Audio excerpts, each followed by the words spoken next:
बिस्मिल्लाहिर्रहमानिर्रहीम अस्सलामुअलैकुम वरहमतुल्लाहि वबरकातुहू। दोस्तों, ये वीडियो ख़ास तौर पर आजकल की नौजवान लड़कियों के लिए निहायत इबरतनाक और सबक आमोज़ है।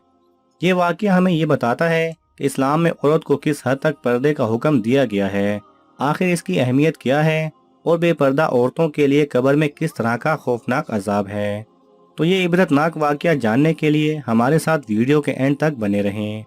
दोस्तों, ये वाक़या कुछ इस तरह है कि किसी शहर में एक नौजवान लड़का किसी रेस्टोरेंट में जॉब किया करता था। वो रेस्टोरेंट उसके घर से कुछ ही दूरी पर वाक़ था, इसीलिए वो लड़का अमूमन घर से पैदल ही रेस्टोरेंट पर आया जाया करता था। उसका गुजर रोजाना एक कब्रिस्तान के पास से हुआ करता था, जो कि उसके रास्ते में आता था, और उसने कभी भी कब्रिस्तान में दाखिल होने का ना सोचा। लेकिन एक दिन जब वो शाम 5 बजे के करीब रेस्टोरेंट से घर वापस आ रहा था, तो कब्रिस्तान के पास से गुजरते हुए उसे किसी के चिल्लाने की आवाज़ सुनाई दी, पर वो आवाज़ साफ नहीं आ रही थी। लड़के ने सोचा कि कब्रिस्तान में जाकर पता लगाता हूँ कि आखिर ऐसी सुनसान जगह पर कौन इस तरह से चिल्ला रहा है, आखिर माजरा क्या है।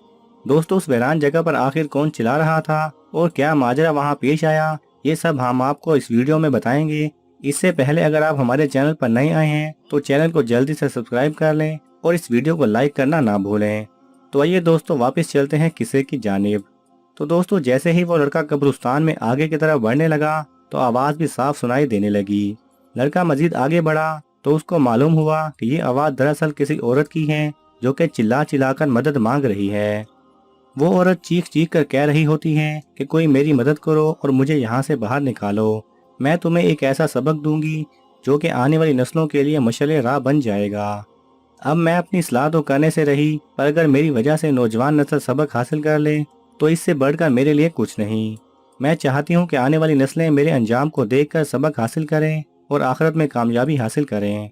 ये सब सुनकर वो लड़का काफ़ी खौफजदा हो जाता है कि कब्र में सी ऐसी आवाज़ें किस तरह आ सकती हैं। चुनाचे वो डर कर वहाँ से भाग निकला। वो अपने मोहल्ले में पहुंचकर वहाँ के चंद बुजुर्गों को यह वाक़या सुनाता है और बताता है कि आखिर उसके साथ क्या मामला पेश आया। बुजुर्ग उस लड़के को दोबारा कब्रिस्तान में जाने का कहते हैं और इस बार वो लड़का 8 या 10 लोगों के मजमे को साथ लेकर कब्रिस्तान की तरफ रवाना हो जाता है। जब वो लोग कब्रिस्तान में दाखिल होते हैं तो उस औरत के चिल्लाने की आवाज़ अभी भी सुनाई दे रही थी।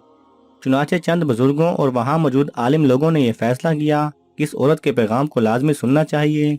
तो उन लोगों ने कब्र की खुदाई करना शुरू कर दी और देखते ही देखते वो 8 या 10 लोगों का मजमा 35 लोगों के मजमे की शक्ल इख्तियार कर लेता है। कब्र की खुदाई करने पर देखा गया कि वहाँ एक औरत बैठी थी, जो कि कहती है कि कोई मेरे घर से जाकर एक सूट ले आओ और साथ में कोई बड़ी चादर या दुपट्टा जरूर लेके आना।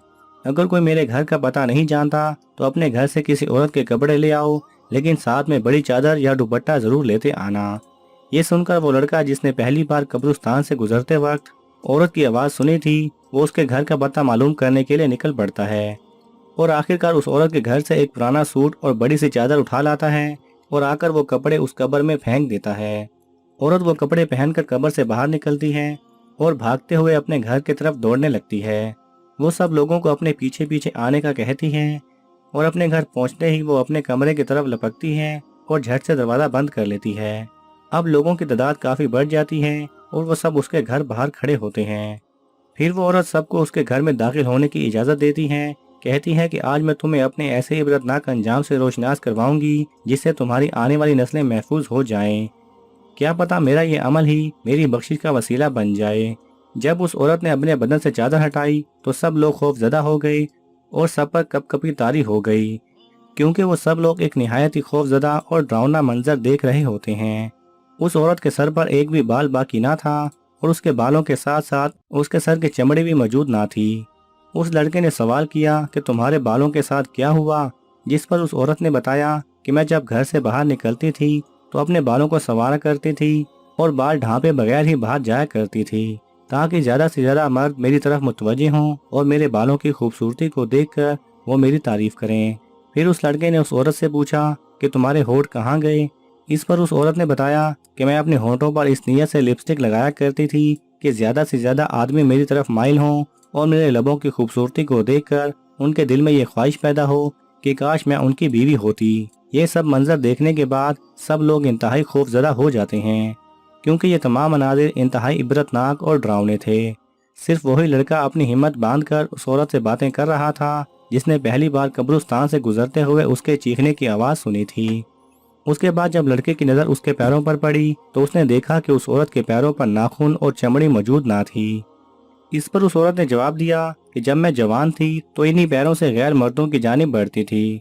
اس نے بتایا کہ بال، ہونٹ، ہاتھ اور پاؤں اور جسم کی نمائش کرنے کے بدلے میں آج اس حال میں ہوں اور اس قدر دردناک عذاب سے گزر رہی ہوں۔ میں تمہیں یہ پیغام دینے آئی ہوں کہ اپنے گھروں میں موجود ماں، بہن، بیوی اور بیٹیوں کو پردے کا حکم دو اور انہیں یہ تعلیم دو کہ وہ کسی بھی غیر مرد کے سامنے اپنے جسم کے کسی بھی حصے کی نمائش نہ کریں۔ انہیں پردے کا عادی بناؤ۔ اس عورت کا یہی کہنا تھا کہ وہ دوبارہ زمین پر گر کر ڈھیر ہو گئی، یعنی مر گئی۔ لوگوں نے اس عورت کو دوبارہ اس کی قبر میں ڈال دیا اور اس کو مٹی ڈال کر دفنا دیا۔ ناظرین گرامی، اس ویڈیو سے ہم سب کو سبق حاصل کرنا چاہیے۔ اس ویڈیو میں عورتوں کے لیے خاص پیغام یہ ہے کہ وہ پابندی سے پردے کا اہتمام کریں۔ اسلام میں عورت کو سختی سے پردے کا حکم دیا گیا ہے، تو وہیں مرد حضرات کو بھی یہ تلقین کی گئی ہے کہ وہ اپنی نگاہ کو پاک صاف دیکھیں اور اپنی نظروں کو جھکا کر رکھیں۔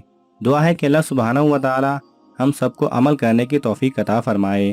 آمین۔